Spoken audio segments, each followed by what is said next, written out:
تحصیل کردن برای اون نفر رایگان می باشد. اچاد ما سپریدن در کورتیچنی چند خرمون با میتونم وستنوید کردش. ولی اگر این حال تغییرات و ایلابه ها وارد شده باشه در همین موضوع معلوم نیست و آگاه نیست. السلام علیکم به همه تماشابینان برنامه‌های سوربن سفارف. تماشابینان عزیز حتما در ویدیو لایک مونین و تا آخرش تماشا کنین.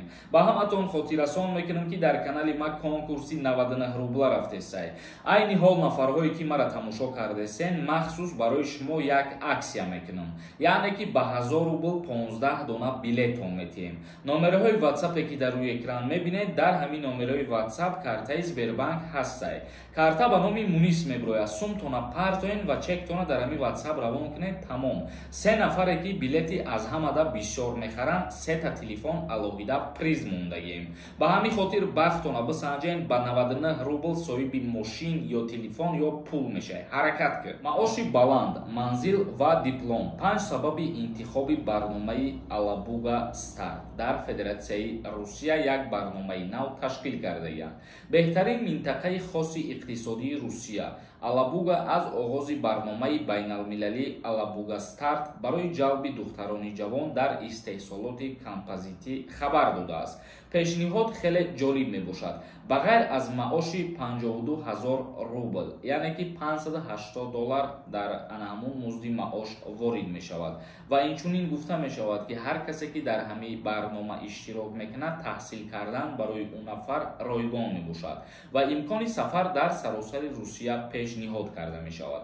الکی صدها دختران تاجیک با دورنمای مهاجرت به روسیه توجه دارند. درباره لایحه بیشتر در مواد اینجا نوشته شده است و اینچنین گفته می شود که روسیه درباره آغاز برنامه نوی دوالی الابوگا ستارت اعلام کرد. کار و هم تحصیل در زمینه کالجی تکنولوژی دانشگاه ملی تحقیقاتی تکنیکی قزان به نام توپیلوف کای یعنی که وارد شدگی.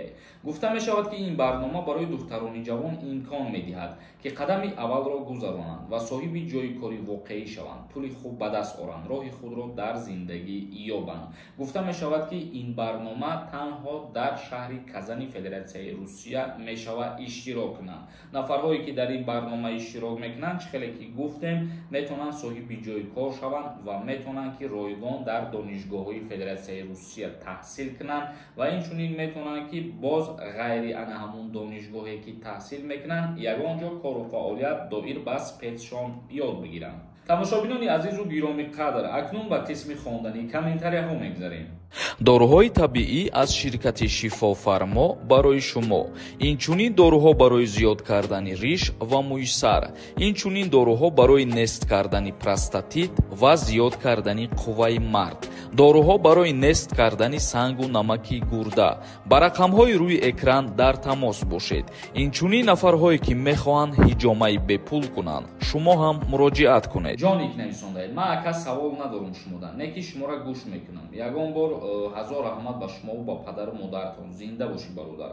ҳазор раҳмати калон бародари азиз барои тамошо кардан ва гӯш кардантон. Аз шумо бениҳоят миннатдор ҳастем. боз як каси дигар нависондае ки ассалому алайкум акаи сорбон мара регистратсияи вид на жительствам 10 рӯз гузашт. Ман дар Тоҷикистон ҳастам. Отчёт ма супоридан дар кортичени чанд харамон бо метавонам вастанавид кардаш.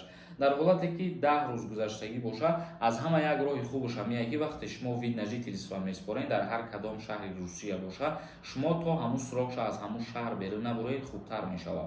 Чунки дар баъзе ҳолатҳои ҳастае ки вақте шумо дар мисол мегирем дар Москва ягон ҷош супоридагӣ намуд вид на жительство ва то ҳамун срокаш тамом шудана аз ҳамунҷа берун мебуроед дар баъзе ҳолатҳо аннулироватш мекунанд. Лекин баъзе ҳолатҳои ҳастае ки баъди ба итмом расидани муҳлаташ то як моҳа метавонед айсари навбурен муроҷиат кунед. як каси дигар нависонда ассалому алайкум акаи сорбон. Оиди хизмати ҳарбӣ як моҳа ягон хабар ё қарори нав ҳаст ё не? Ответ интизорем.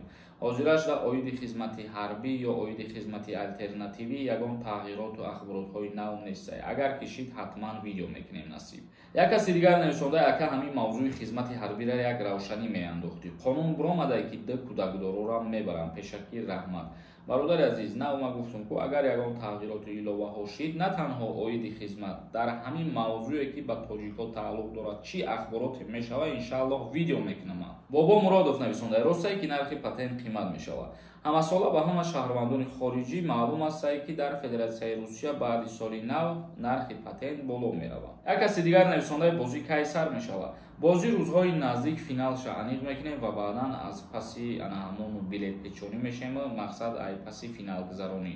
Ҳозираш да билет мондагие. Ба ҳамин хотир ман аксия кардем ки шумо бидонем билет бихарем ва ман тез финала бигзаронам. Як каси дигар нависондаи ака боз мобилизатсия сар мешавад. Боз мобилизатсия сар шиданаш не маълум нест, вале тағйироту иловаҳо оиди даъваткунӣ ба артиши Русия тақрибан 2 моҳ пеш ё 3 моҳ пеш биромада буд. Як каси дигар нависонда ассалому алейкум. Созу яка ҳами депорт ҳуй шидагие. Паспорту алиш мекунӣ ё не? Ответ яка. Не, паспорт алиш намекунӣ. Ягон тааллуқ надорад ико. Як каси дигар нависонда ассалому алейкум ака. Ман 18 феврал 27 сола мешам. Хизмат мебарам дар апрел. Не, вақте ки 27 сола шуди аз даъваткунӣ озод мешавӣ бародар. Як каси дигар нависондае ки ассалому алейкум, як саволом ҳаст, илтимос ҷавоб диҳ. Агар занашро видаш бошад, депорти шушк шуда мешавад я не запреташ? Не, бародари азиз. Вид на жительство барои кушода кардани депортатсия ягон рол бозӣ намекунад. Чунки шахсе ки вид на жительство дорад, вай худаш шоҳидӣ метиҳад ки оли ҳами шаҳрвандии Русия ба ҳисоб намеравад. Як каси дигар нависондаи салом ака. Имсол амнистия барои маҳбасон мешавад ё ин ки не? Ин чиза президенти ҷумҳурии Тоҷикистон муҳтарам Эмомалӣ Раҳмон аниқ ва тасдиқ мекунад. Пешакӣ ҳеҷ чиз гуфта наметавонем. Тамошобинони азиз, видеоро ҷамъбаст мекунем то видеоҳои дигар. Худованд ҳамаи мо шуморо нигаҳбон бошад.